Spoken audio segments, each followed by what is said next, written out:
کتاب فرمائے۔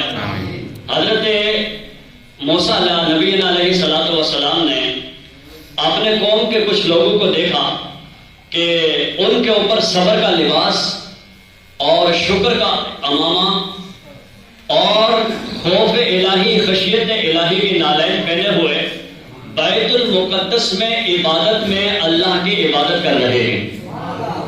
اب بتاؤ، جب نبی اپنی قوم کو اس انداز میں دیکھے گا خوشی ہوگی؟ بولو بھائی، خوشی؟ نبی تو بڑی بات ہے، ہم لوگوں کو خود اپنے نمازیوں کو دیکھ کے خوشی ہوتی ہے کہ یا اللہ، یہ رمضان کا چاند نظر آتے ہی یہ لوگوں میں کہاں سے جذبہ آ جاتا ہے؟ تو جواب ملتا ہے کہ شیطان ہم نے باندھ دیا، اپنے بندوں کو ہم نے اپنے گھر میں بلا لیا۔ سبحان اللہ۔ تو خوشی ہوتی ہے دیکھ کے۔ حضرت موسیٰ علیہ السلام نے عرض کیا، اے مولا، اے پروردگار عالم، تیرا شکر ہے کہ میرے جو قوم کے لوگ ہیں یہ بیت المقدس میں تیری عبادت کر رہے ہیں۔ اللہ کی طرف سے جواب آیا، موسیٰ خوش تو ہونا چاہیے، مگر اس سے بڑی خوشی کی بات نہ بتاؤں؟ یا اللہ بتا۔ اے مولا بتاؤں؟ کہا بتا۔ اللہ تعالیٰ، جزاک اللہ، اللہ تعالیٰ کی طرف سے حکم ہوا، اے موسیٰ آپ سن لو کہ میرا آخری نبی ہوگا جس کا نام ہوگا محمد۔ بولو سبحان اللہ۔ میں اس کو ایک دن عطا کروں گا، ایک دن عطا کروں گا، اور اس دن میں اگر وہ 2 رکعت نماز پڑھے گا تو تمہاری قوم کے یہ جو لوگ بیت المقدس میں عبادت کر رہے ہیں وہ ثواب میں ان لوگوں سے آگے گزر جائیں گے۔ سبحان اللہ۔ حضرت موسیٰ علیہ السلام نے عرض کیا، ہے مولا وہ کون سا دن ہوگا؟ اللہ کی طرف سے حکم آیا، اے موسیٰ وہ دن ہوگا جمعے کا دن۔ زور سے بولو سبحان اللہ۔ اب وہ جو جزاک اللہ، اب وہ جو 2 رکعتیں پڑھنے آپ بیٹھے ہو نا، یہ 2 رکعتیں وہ رکعتیں ہیں کہ جو بظاہر آپ اس پنٹن پاک مسجد میں بظاہر 2 رکعت نماز جمعے کی امام کے ساتھ پڑھو گے، مگر اللہ کی طرف سے آپ کو موسیٰ کی قوم سے زیادہ اجر ملے گا۔ سبحان اللہ۔ اب سوال یہ پیدا ہوتا ہے، کیا وہ لوگ انسان نہیں تھے؟ پھر یہ اتنا ثواب میں زیادتی کیسے؟ ہمیں اتنا ثواب، ان کو اتنا کم؟ تو اس کا ایک ہی جواب ہے، کیا ہے؟ میں نیواں میرا مرشد اونچا، کھول کے بولیے سبحان اللہ۔ اور میں نیواں میرا مرشد اونچا، تے میں اونچیاں دے سنگ لائی، صدقے جمع انہاں اونچیاں تو میں، تے جنہاں نیویاں نال نبھائی۔ آپ یہاں اللہ کی عبادت کرنے آئے ہو، اپنی قسمت پہ ناز کرو۔ سبحان اللہ۔ اور اب کتنا بڑا رحمان ہے، کتنا بڑا رحیم ہے، جس نے اپنے بندوں کو اپنے گھر میں آنے کا موقع دیا اور آ کر اپنے رب کی عبادت کرنے کی توفیق بخشی۔ سبحان اللہ۔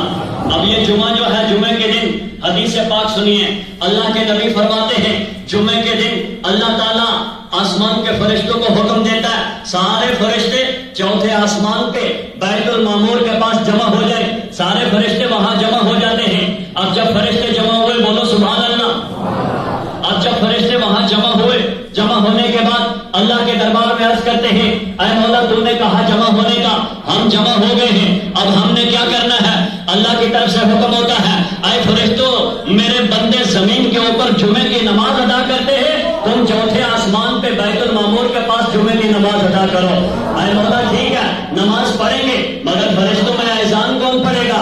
اے مصطفیٰ کی امت کے غلاموں، جو اذانیں پڑھتے ہیں، اپنے اپنے مسجدوں میں اذان پڑھتے ہیں، اپنی قسمت پہ ناز کریں۔ جو خطبہ دیتے ہیں وہ ناز کریں، جو عبادت کرتے ہیں وہ ناز کریں، جو نماز پڑھتے ہیں وہ ناز کریں۔ فرشتوں نے عرض کیا، مولا اذان کون پڑھے؟ اللہ کی طرف سے حضرت جبرائیل کو حکم ہوا، اے جبرائیل تو اذان پڑھ۔ حضرت جبرائیل نے اذان پڑھی، اللہ اکبر اللہ اکبر اللہ اکبر اللہ اکبر اشہد ان لا الہ الا اللہ، پوری اذان پڑھی۔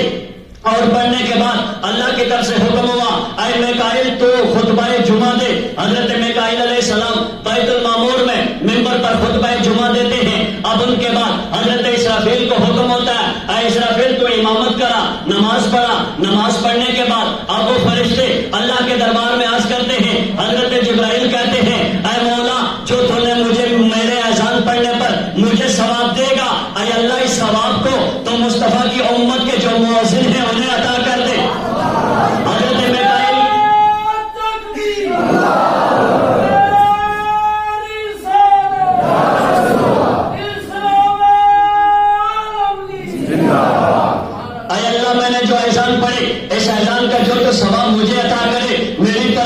مصطفیٰ کی امت کے جو لوگ مسجدوں میں 5 وقت اذان پڑھتے ہیں ان کو یہ ثواب عطا کر دے۔ حضرت میکائیل علیہ السلام کہتے ہیں اے مولا میں نے جو امامت کے میں نے جو خطبہ جمعہ دیا ہے اس خطبے کا ثواب مصطفیٰ کے امت کے جو خطبہ ہیں اے مولا تو ان کو عطا کر دے۔ حضرت اسرافیل علیہ السلام کہتے ہیں اے مولا میں نے جو امامت کی ہے لہذا میری اس امامت کا ثواب مصطفیٰ کی امت کے جو لوگ ائمہ ہیں ان کو عطا فرما دے۔ اتنا کہنا تھا، باقی جتنے فرشتے لاتعداد فرشتے نماز کے لیے حاضر ہوئے ہیں وہ سب کہتے ہیں اے میرے مولا تو کرم کر دے، اے میرے مولا تو رحم کر دے۔ اللہ کی طرف سے حکم ہوتا ہے ارے کس بات کی رحم مانگتے ہو؟ اے مولا اب تو نماز جمعہ کا ثواب جو تو ہمیں عطا کرے ہماری جانب سے مصطفیٰ کی امت کے جو لوگ نماز جمعہ پڑھنے آتے تھے ان کو عطا کر دے۔ اللہ کی رحمت کو جوش آتا ہے، اللہ فرماتا ہے اے فرشتوں تم مجھے اپنا کرم دکھاتے ہو، تمہیں معلوم نہیں میں 70 ماؤں سے زیادہ اپنے بندوں سے محبت کرنے والا ہوں۔ اے فرشتوں تم گواہ ہو جاؤ میں نے اپنے ان بندوں کو بخش دیا ہے۔ بتاؤ رب کی رحمت کتنی وسیع ہے، سبحان اللہ۔ تو پھر ہم کیوں نہ کہیں اے میرے رب غفور تو بڑا رحمان ہے، زور سے بولو سبحان اللہ۔ اے میرے رب غفور تو بڑا رحمان ہے، ارے رحمت عالم کو بھیجا یہ تیرا احسان ہے۔ اور ایک شعر سن لیجیے کہ بھیج کر کس مت بنا لو تو والے پر درود، ارے بھیج کر کس مت بنا لو تو والے پر درود، میں نہیں کہتا سنو قرآن کا فرمان ہے۔ درود پاک پڑھیے اللہم صلی علی سیدنا و مولانا محمد وبارک وسلم صلو علیہ۔ تو سنیے رمضان اس میں لفظ کتنے ہیں؟ 5۔ کتنے لفظ ہیں؟ پیچھے والے جو بیٹھے 5۔ ہاں آپ سر ہلاتے رہیے نا، ہمیں بھی محسوس ہو کہ سب لوگ ہماری طرف دیکھ رہے ہیں۔ کتنے لفظ ہیں؟ 5۔ رے میم دعا الف نون رمضان۔ اس رمضان کا پہلا اشرا رے رحمت الہی کا، دوسرا اشرا مغفرت میم مغفرت الہی کا۔ اب مغفرت ہوتی کس کی طرف سے ہے؟ الف الفت الہی سے۔ کس کی ضمانت میں آئیں گے؟ دعا ضمانت الہی۔ اور کیا ملتا ہے رمضان میں؟ نور نور الہی، سبحان اللہ۔ کیا ملتا ہے؟ نور الہی۔ آج کے جمعے میں سوچتا ہوں میں موضوع کون سا پکڑوں۔ آج کا جمعہ اگر دیکھا جائے اعتکاف کے بارے میں تو وہ بھی ضروری، اور آج کے جمعے کو اگر دیکھا جائے تو حضرت علی کی شہادت 21 رمضان کو بھی ہوئی تو ان کا ذکر بھی ضروری۔ لہذا میں کوشش کروں گا جہاں تک ممکن ہو آپ تک اپنی بات پہنچاؤں۔ مچل کے بولیے سبحان اللہ۔ حضرت علی شیر خدا داماد مصطفیٰ، اب بولو زور سے سبحان اللہ۔ حضرت علی کی محبت ایمان کا رکن ہے، جس کے دل میں محبت نہیں تو وہ کامیاب ہو سکتا نہیں ہے۔ اس کو آپ یہ مت سوچئے کہ یہ علی علی کرنا سنیوں کا کام نہیں۔ قسم خدا کی اگر علی کو اپنے اندر سے باہر نکالو گے تو پھر تمہارے اندر کچھ بچے گا بھی نہیں۔ محبت اہل بیت محبت رسول جو ہے یہ ایمان کی علامت ہے، سبحان اللہ۔ حضرت علی شیر خدا 19 رمضان المقدس صبح فجر کے وقت رات خواب دیکھی، رسول اللہ سے کچھ باتیں کی، سبحان اللہ۔ اللہ کے نبی نے فرمایا علی دعا کرو۔ حضرت علی نے دعا کیا کی؟ مولا تو مجھے ان لوگوں سے بہتر لوگوں میں پہنچا دے۔ اب آپ بتاؤ ان لوگوں سے بہتر لوگ، ان لوگ ہو گئے دنیا والے، بہتر ہو گئے آخرت والے۔ اب آپ نے دعا کی، دعا کرنے کے بعد حضرت علی رضی اللہ تعالیٰ عنہ اٹھے، حضرت امام حسن کو خواب سنایا۔ تو حضرت امام حسن خواب سن رہے تھے، اتنے میں مسجد میں سے آواز آئی الصلاۃ الصلاۃ الصلاۃ الصلاۃ، آؤ نماز کے لیے آؤ، نماز کے کے لیے حضرت علی نے سنا تو اپنے بیٹے کو خواب وہی روکا اور آپ مسجد کی طرف گئے تو آپ نے نمازیوں سے کہا بھائی چلو نماز کے لیے، چلو نماز کے لیے۔ اب آپ بتاؤ کیسا امام ہوگا جو جماعت کرانے جا رہا ہے اور وقت کا امیر المومنین بھی ہے، ہر نمازی کو اٹھا کے لے جا رہا ہے اللہ کی عبادت کے لیے۔ آپ نماز پڑھنے گئے تو عبد الرحمن ابن ملجم، لکھ لعنت ہو اس شخص پر، زور سے بولو لکھ لعنت ہو اس شخص پر، پہلے ہی پلاننگ بنا کے رکھی تھی۔ اور میں آپ کو بتاؤں علی کے چاہنے والے بھی بہت تھے اور علی کے دشمن بھی بہت تھے، اور کچھ اتنے دشمن تھے کہ آج تک مولا علی کی قبر کا پتہ نہیں چلا، اس لیے کہ خطرہ تھا کہ کہیں خارجی حضرت علی کو قبر سے نکال کر ان کی لاش کے ساتھ بے حرمتی نہ کر دیں۔ اس میں علماء نے بہت سارے، میں کہتا ہوں اسلام پر مولا علی کا بہت بڑا احسان ہے۔ ارے بچوں کی قربانیاں بھی دی، اپنی قربانی بھی دی ہے، اور اپنی اہلیہ حضرت خاتون جنت کی بھی قربانی اسلام پر ہے۔ اور سے بولو سبحان اللہ۔ اب یہ نماز کے لیے جا رہے تھے، سامنے سے ابن ملجم نے تلوار ماری، آپ کے سر پہ لگی، اور جب آپ کے سر پہ لگی بھیجے تک تلوار آئی اور آپ زمین پر گرے۔ لوگ آئے، انہوں نے آ کر ابن ملجم کو پکڑ لیا، گرفتار کر لیا، اور 19 رمضان کو آپ زخمی ہوئے، 21 رمضان کو آپ نے شہادت پائی۔ اِنَّا لِلَّهِ وَإِنَّا إِلَيْهِ رَاجِعُونَ۔ اب میں آپ کو بتانا چاہتا ہوں یہ علی ہیں کون، انہوں نے کس عمر میں اسلام قبول کیا۔ دیکھیے جب تک بندہ نابالغ ہے وہ گناہوں سے پاک ہے، گناہوں سے۔ جناب ابو طالب کے پاس اپنی کثرت عیال کی وجہ سے حضرت علی کی کفالت میرے نبی نے آپ نے ذمہ لی۔ اب آپ بتاؤ جس کی تربیت تعلیم مصطفیٰ لے لے وہ کبھی بتوں کے آگے سر جھکائے گا؟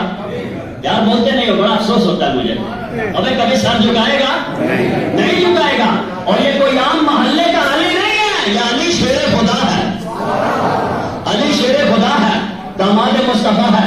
آپ بعض نے لکھا کہ 8 سال کی عمر میں آپ نے اسلام قبول کیا، بعض نے کہا 9 سال کی عمر میں۔ اعلیٰ حضرت فاضل بریلوی نے لکھا ہے کہ 10 سال کی عمر میں آپ نے اسلام قبول کیا۔ لیکن حضرت علی کی شان سبحان اللہ، ان کا مقام سبحان اللہ، ان کا مرتبہ سبحان اللہ۔ اب ان کی شان جو ہے ہم ان کے شان کو اپنے عقل کے ترازو میں نہیں تول سکتے۔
کرنے کا ثواب ملے گا۔ اور یہ دن رہ گئے آگے اور 10، آج 20 روزانہ 10 اور رہ گئے، پھر کیا آفر چلا جائے گا، پھر کون جیے کون مرے، کس کو وہ رمضان نصیب ہونے والا۔ اس لیے جتنی دیر بولیں گے نا محبت سے بولیں گے صلی علی رسولنا صلی علی۔ تو حضرت علی شیر خدا نماز پڑھانے جا دی، اب شہید کر دیا۔ لیکن میں آپ کو بتاؤں کہ ابتدائی اسلام میں ابھی اعلان نبوت کیا، ابھی دنیا میں کوئی صحابی، بولو کوئی صحابی نہیں ہے۔ تو جب کوئی صحابی نہیں تو ظاہر ہے کہ نبی نے ابھی دنیا کو بتایا ہی نہیں کہ میں اللہ کا رسول ہوں، ابھی یہ راز پوشیدہ ہے۔ تو بچہ جو گھر میں ہوتا ہے نا اس کو گھر کی ساری خبر ہوتی ہے، بولا ایسا ہوتا ہے یا نہیں ہوتا۔ اب حضرت علی کی 9 سال کی عمر ہے اور آپ گھر میں ہیں۔ حضرت علی نے دیکھا کہ اندر گئے، دیکھا تو میرے نبی اور حضرت خدیجہ الکبریٰ نماز پڑھ رہے ہیں۔